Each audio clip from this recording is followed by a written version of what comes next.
We are live 364 days a year. What are we doing here? If Dom turns at SummerSlam, I'm shaving my moustache off. I've told you, if that happens, it's going. My lip is cold because of a stupid bet that I made on YouTube. Oh, good. Wrestle's better than Daniel Bryan. Bryan Daniels better than Okada. How do you not get sushi after Monday Night Raw? What is going on, everybody? We are back once again with another edition of Wrestling Republic's daily broadcast. It is Monday, July 7th. I'm stoked to be back. It's a Mailbag Monday. We've got mail, we've got hot takes, we've got questions, we've got all kinds of great things to go over, and I have a sick Mailbag Monday panel. First and foremost, I'm going to go to a guy that I've worked with a bunch lately. I'm going to send it. I'm going to keep this one in the continental United States just because it's recent 4th of July. I'm going to send it to the DC area. I'm going to send it to Ant University first here. How are you, my friend? Happy Monday.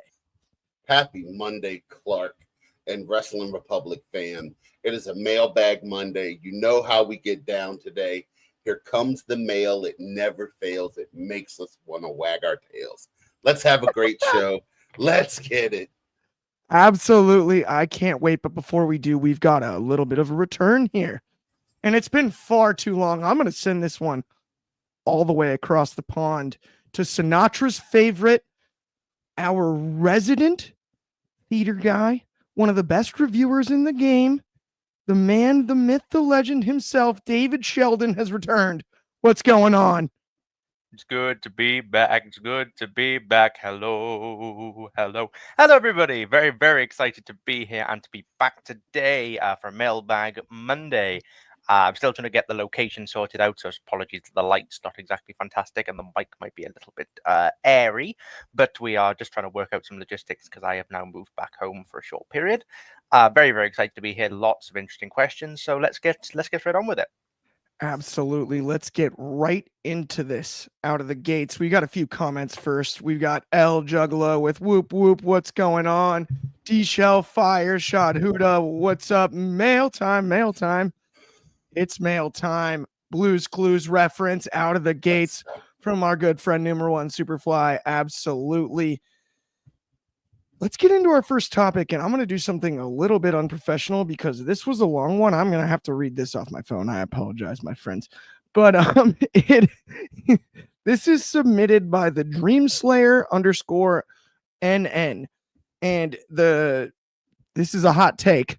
It's Roman Reigns should still currently be the WWE Undisputed Champion. Cody was handed the title on a silver platter just to shut him up. His run was mostly stale and boring while Roman was bringing prestige to the title. As much as I hate Cena, him taking the title off Cody is probably the best thing that's happened to it since Roman lost it.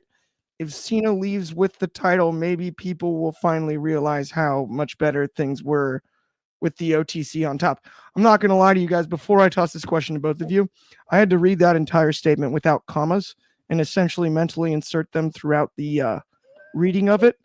So that was I'm actually a better scholastic reader than that. That was tougher than I anticipated. But what it sounds like is our friend that submitted the question feels like Roman Reigns was a more prestigious champion than Cody Rhodes.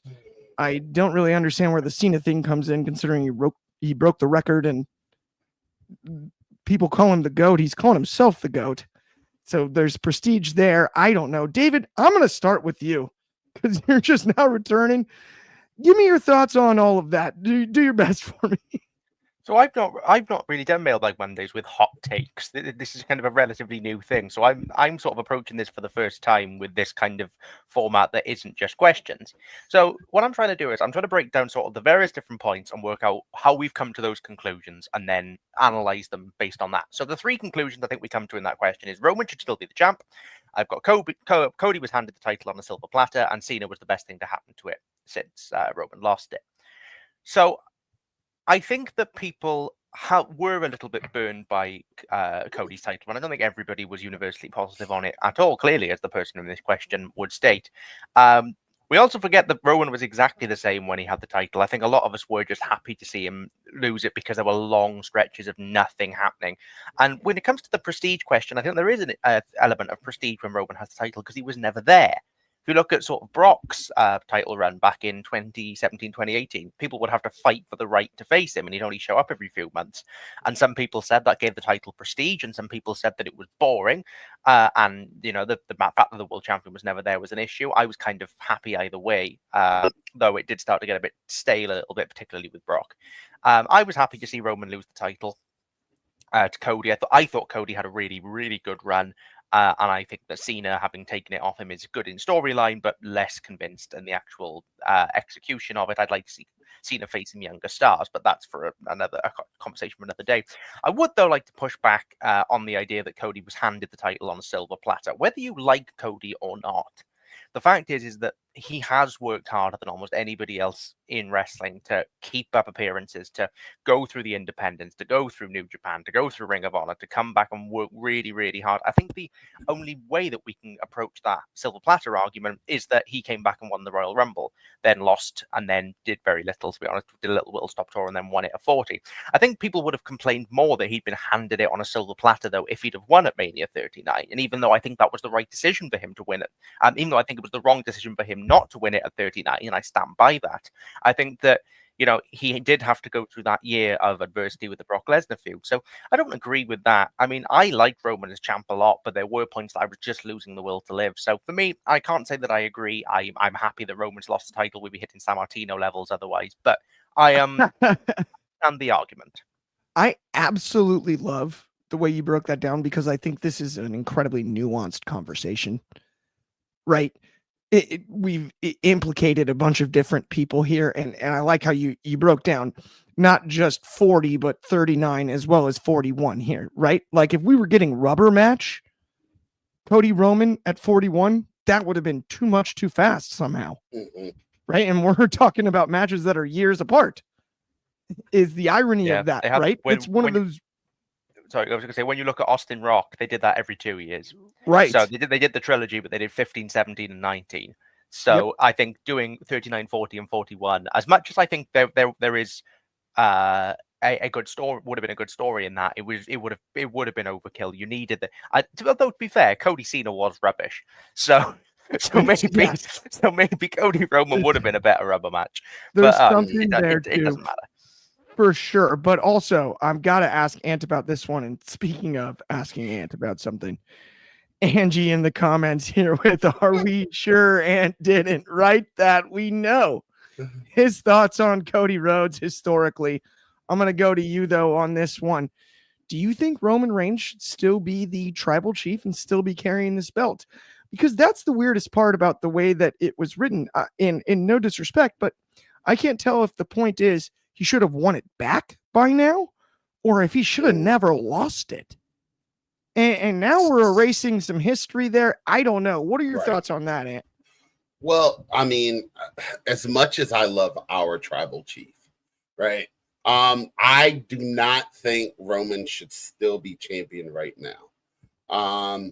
With everything going on with his health and all that stuff, you know, keeping up with the schedule of WWE is tough, and he has definitely deserved this time off. Do I think Cody's reign was boring? Yes, it was terrible.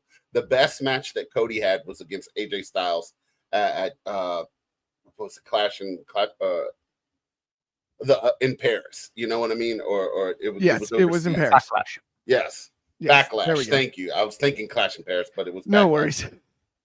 So, I mean, that was probably the most fun match that I can remember Cody having. Even the ones with Kevin Owens, they really weren't that good.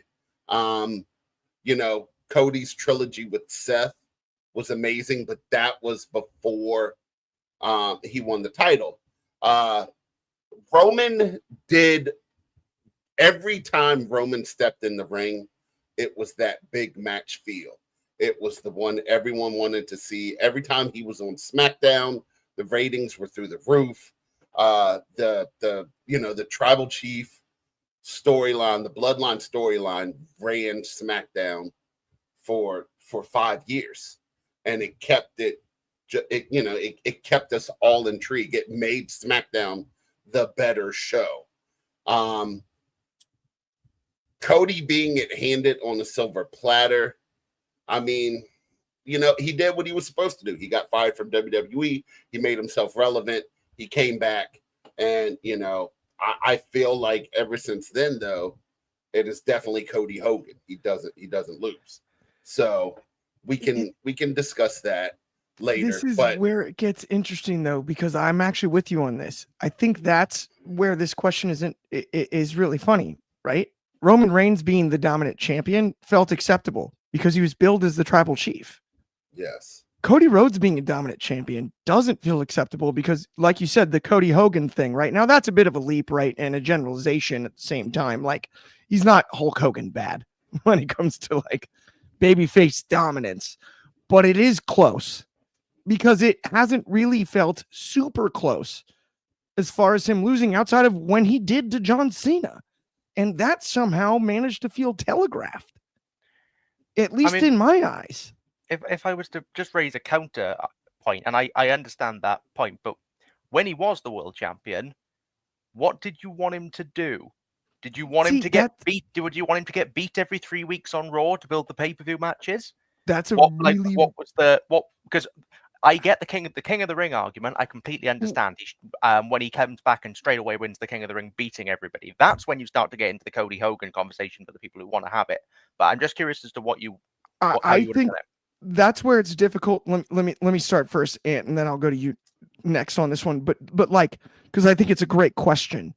The hardest part for me was I wasn't sure what you could do with Cody. I thought it was wild that he actually carried it for an entire calendar year. Mm-hmm. Because I thought at some point it's got to be a mountain he can't climb. And the fact that, we got to Cena the way we got to Cena, right? He turned to heelish measures, but Cena had 1 in 5 years. And so it didn't even feel like right? It just felt like, oh, okay, he cheated him out of it. Your actual question as far as what I would have wanted them to do, I'm not entirely sure. Because I don't know. I think you kind of were booked in a corner because, to his credit, and I hate doing this when it comes to Cody Rhodes, but finishing the story is hard to follow. Right? That is just a difficult act to follow, period. And you had to do it at some point, right? Whether it was 39 or 40. That's why I actually, earlier you had mentioned you would have preferred it at 39, right? I think stretching it the year, because it was the most valuable commodity from a storytelling standpoint in the entire company, was actually worth it in hindsight. Truthfully. I'm still not there, but the reason I'm still not there is not that it couldn't have happened, is that I felt like they did nothing with it. He spent a year doing nothing in terms of development, and then just won it the next year anyway. So if they'd have used that year to build character traits, then yeah, I would have. Sorry, that's another conversation, but completely 100%. And that's where I even want to ask you about this one too, as well. Just like, what could or would you have done differently? So I wouldn't have done anything differently, because the loss at 39, from everything at the loss at 39 to Roman, when Roman walked into the press conference, and the first thing he said was, "There's a lot of sad faces in here looking at me walk in." That set the whole year up, because then Cody had to go through hard times, as much as, like, he talked about his dad every single week. And he had to go through hard times. He had to go through Brock Lesnar. He had to win the Royal Rumble again. He had to fight The Rock, to get the title match, because they were going to do Rock Cena. The way they built that second year was beautiful. Because I even caught myself when The Rock was whooping Cody's behind out there and smearing his blood on the bus. Everyone felt for Cody at that moment, whether you liked him, hated him, whatever. It was, there's no way he can do it. And then having the whole Avengers come out, from Undertaker to Seth Rollins to everything they did for him to win it, was beautiful. And then the following year of his title matches were so bad. So bad. Absolutely. I'm with you. And it's I funny just because like to put out I'm into the not world. trying to fully cut you off there, Ant, but we've got a I few was- comments I want to read really I was quick. going to say I massively disagree, and we're going to leave that one there. We'll agree We'll to leave it there. disagree and Yeah. move on. I've got a few comments. We got Donnie De Silva, friend of the show here, out here trying to sun me as usual. I'm not clear what the problem you're trying to solve. Cody drew money. That's the champion's job. Jeez Louise. And he so wants to get in on this debate. Donnie, you got an open invite to the show, and you know that. Unfortunately, I don't think we can add you this late into the program, but thank you as always for being in the comments, and just, you know where to find me. We can get you on, and we can have this conversation later, right? Maybe with these four on another program on this platform. Take it to the table. Shout out Chaos making his return very, very, very soon. Just saying. But let's keep it rolling on today's show, my friends, because we've got another one. And this is another hot take. And I got to go back to the cell phone actually to figure out what the screen name is. Sorry, I don't have the screen names pulled up. That's my fault. Normally I'm better than that. But our friend DCX Warlord. Oh, it's DCX Warlord. Monster It's shout our out. friend who just said I look like Keith Lee. Yeah, I friend of the think you should show. read this question. Dominic Mysterio shouldn't have dethroned Wesley for the NXT North American Championship. Woof. David, where do you want to start with this one? I'm just going to go straight to you. I mean, this is a throwback, isn't it? We're back to 2023 for this one. So with me, I think again, why is this question being asked? And I could be wrong. I could be extrapolating, but I feel like the reason this question has modern relevance is because what's happening with Wesley. I think that's kind of where, and that's what I'm going to try and focus on, because to recap, for those who may not have been watching in 2023, Wesley won the title in, I believe it was a ladder match. It was a big scrambler. It was a ladder match. Then he won the title, went on to have an amazing run, 200 and something days, I believe. He held it for, had some amazing defenses, a fantastic match against Dijak, if you haven't seen that one. He then loses it to Dominic Mysterio on TV, then fails to get it back.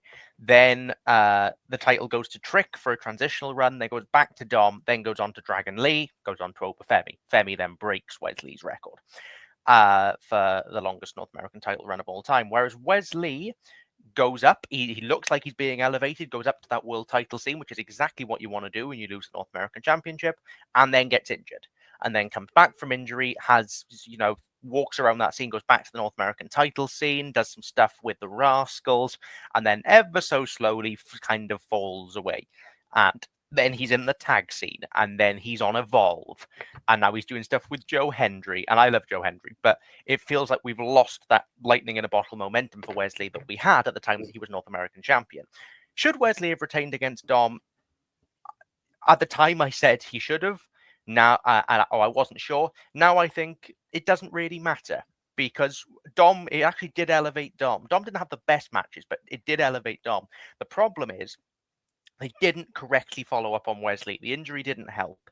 I know that, but Wesley is an incredible talent. We all know this. And I think a main roster call-up should have come a long time ago, or a push into the slightly stale World Championship scene now. It feels like we're pushing Wesley down the card and not up it. And for a man of Wesley's talent, we should be pushing him up the card. So I think he's fantastic. I don't think the question ultimately matters, because I think what matters more is we wouldn't be having this conversation if Wes hadn't done more with Wes in the years that followed him. I think the main thing too, and you made a great point there. Wesley felt like it was time for him to get the call up then.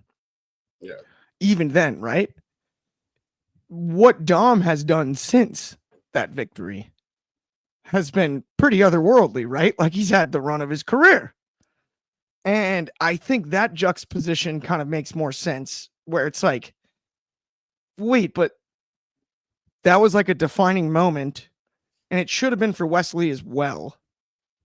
Like that match, and it just wasn't. It was for Dom, and it wasn't for Wes. It's a bit like, it's a good example that I can compare it wow.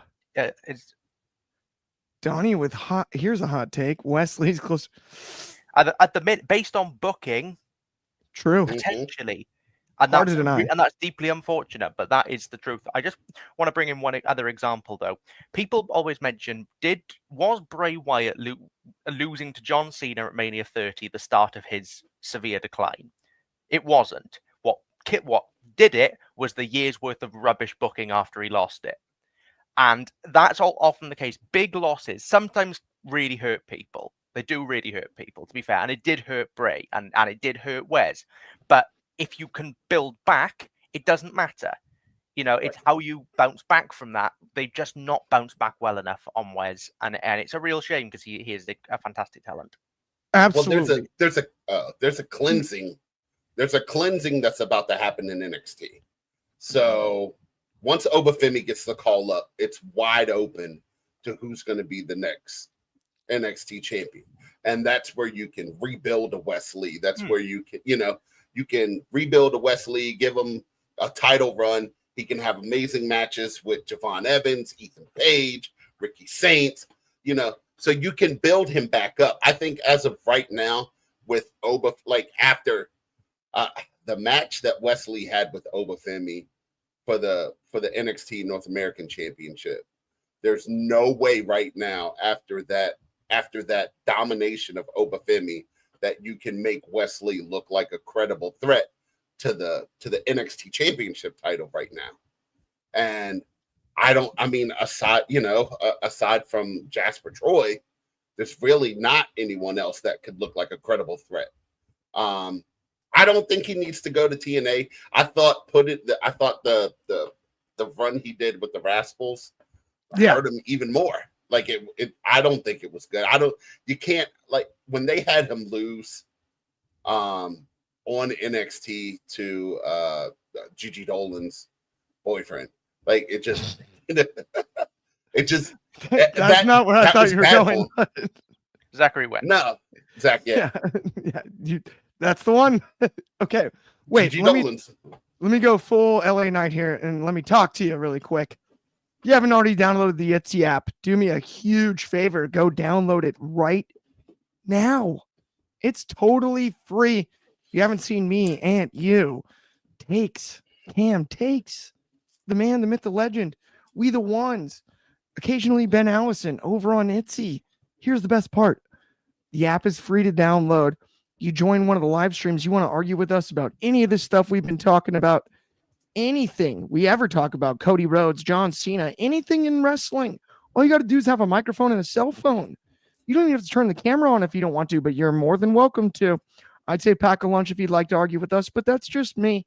Either way, it's absolutely free, both on the App Store and the Google Play Store. Download Etsy. You'll love it. Send us the friend request. I'll send you one back.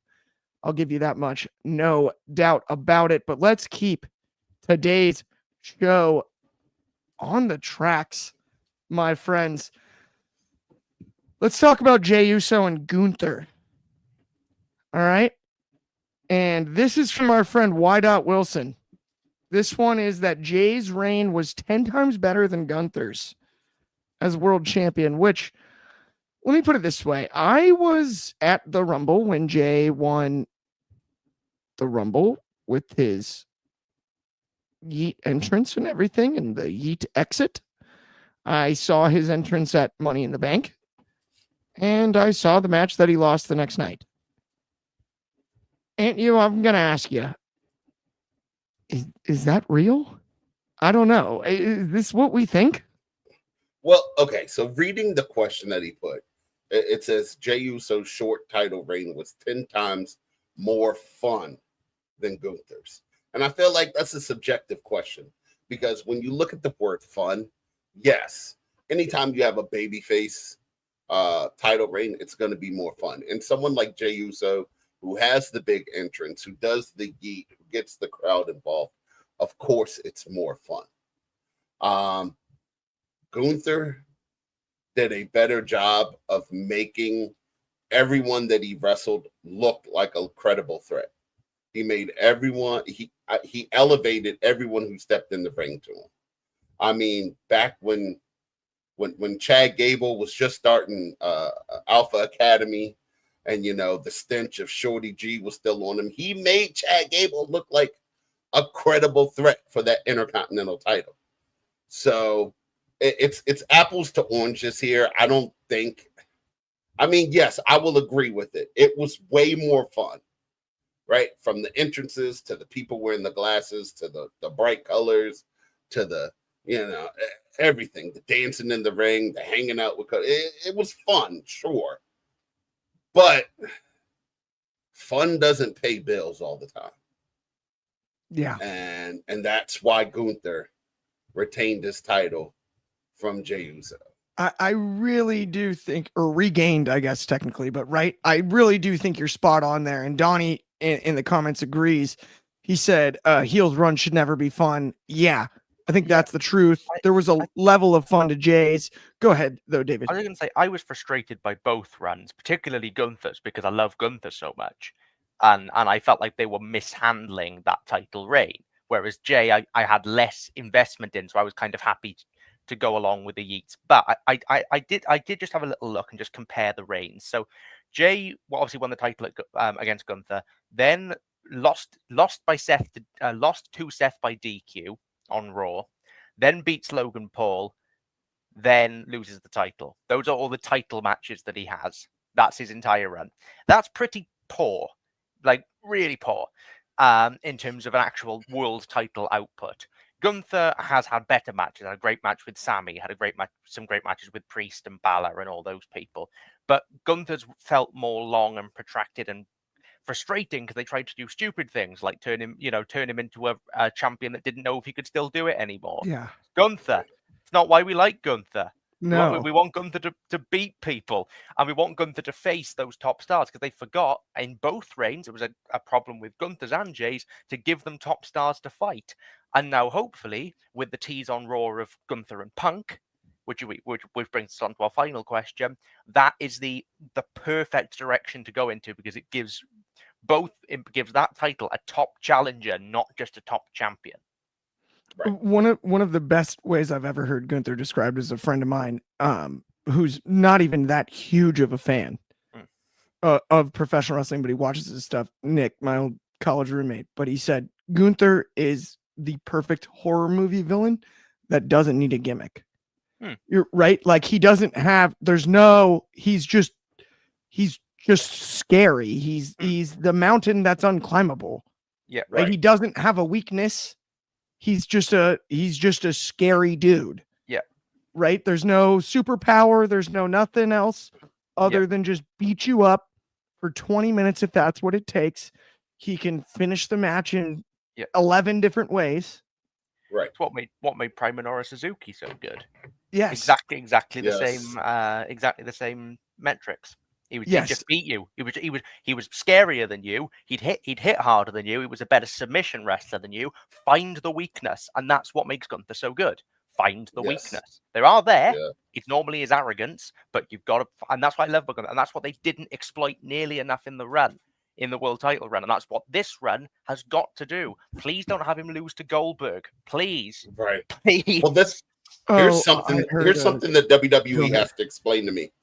WWE has to explain to me why the sleeper or choke or whatever you want to call it makes him tap out so fast, because that's how he lost to Dragunov and that's how he lost to Jay. So I feel like that needs to be explained before you just have someone else defend his own go-to move. I mean, you can't, and I think that you can just have moves that you are just weak points. But I agree that if there's more explanation that can be done, I think that they should have done more with the sleeper at Mania, because they had Dragunov hold it on for about 3 minutes before he tapped, and then Jay would take like 4 seconds. The part that I'll give Jay credit for is he did at least do his homework, and as a grappler, he attempted to put in hooks with his legs, and a lot of people don't understand the leverage of spreading somebody out with your own legs.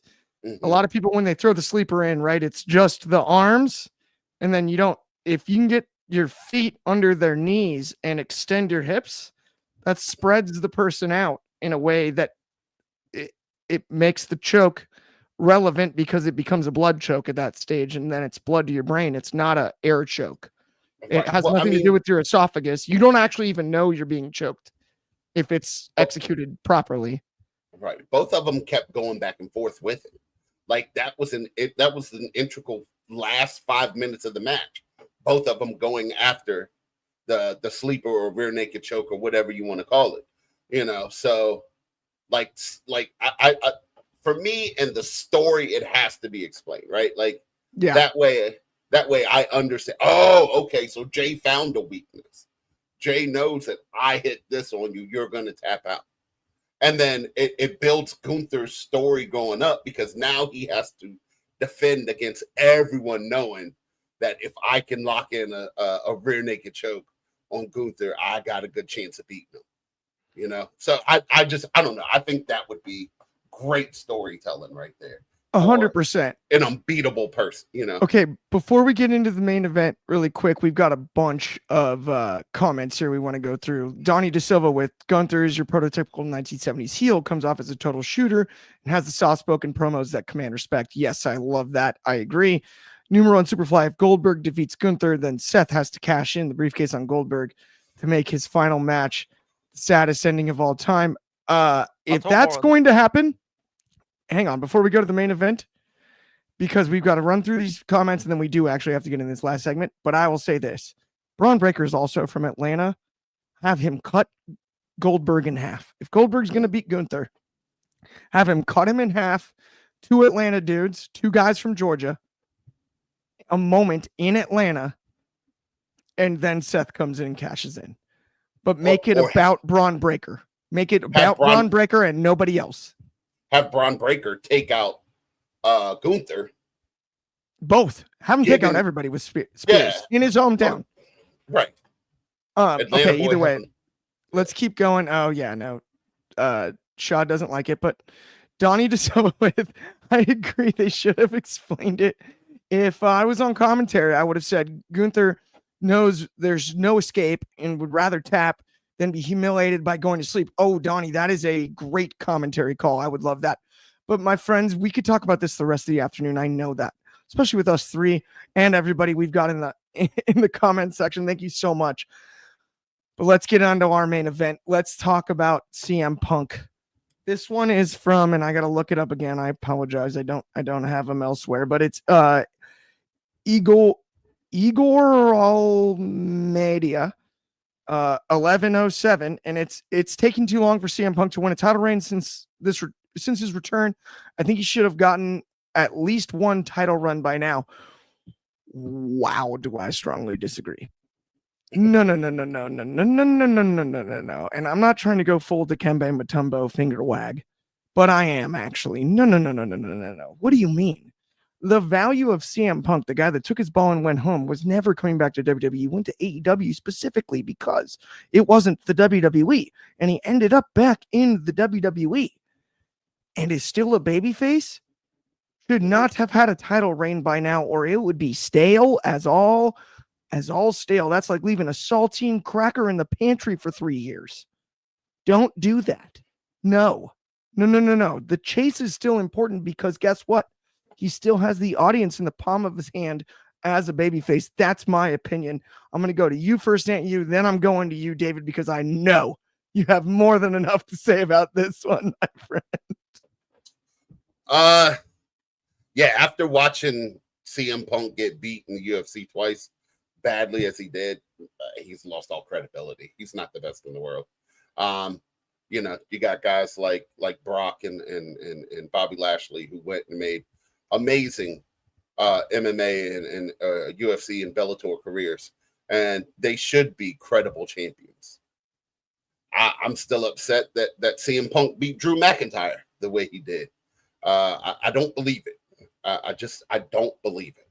So I do not think Punk should have a title run yet. I don't think Punk should get a title run. Maybe the last month he's in the company.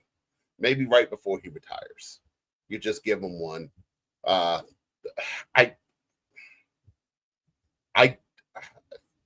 don't know, man. Yeah, he took his ball and he ran. And he should be happy that he's back. I'm glad that he's not out causing a bunch of trouble.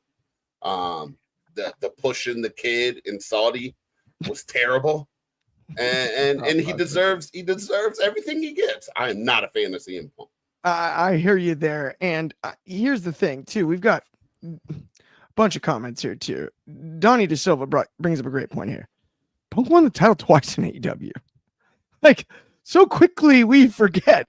Fernando said Punk's in a place where he doesn't need the championship right now. Donnie echoed the same sentiment, doesn't need a title right now. And then Bill Kelly is saying, what's good, Ant? What is good, Ant? But yeah, it's difficult for me to talk about because I agree. I don't think he needs a title. I don't. Yeah, we've got Crystal Clare, who is a fan of CM Punk. I understand CM Punk's value. CM Punk has a fan base that I think supersedes wrestling almost in a way. His character has been so strong his entire career. Like him or not, I'm not a CM Punk fan. You already mentioned it, that you're not necessarily.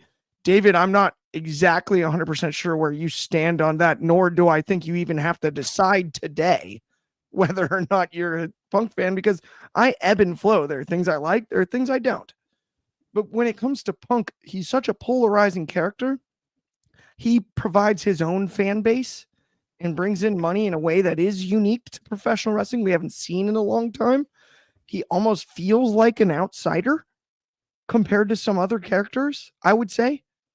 Still, even though it's a bit more forced now than it was when it felt more organic earlier in his career, we won't forget the taking the ball and going home. And as a combat sports fan, period, I'll never forget that UFC run. Woof.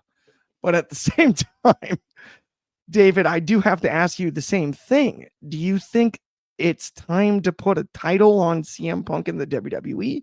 Do you think this is a problem at all? And give me your kind of an assessment on his run as a whole since he returned, because it has been quite some time now. Yeah, it's been. When did he come back? 2023. I Yes, it was. 22. Obviously, all in 2023 was the Samoa Joe match. Yeah. So yeah, it would have been Survivor Series 2023. I've just moved the entire stand. There we go.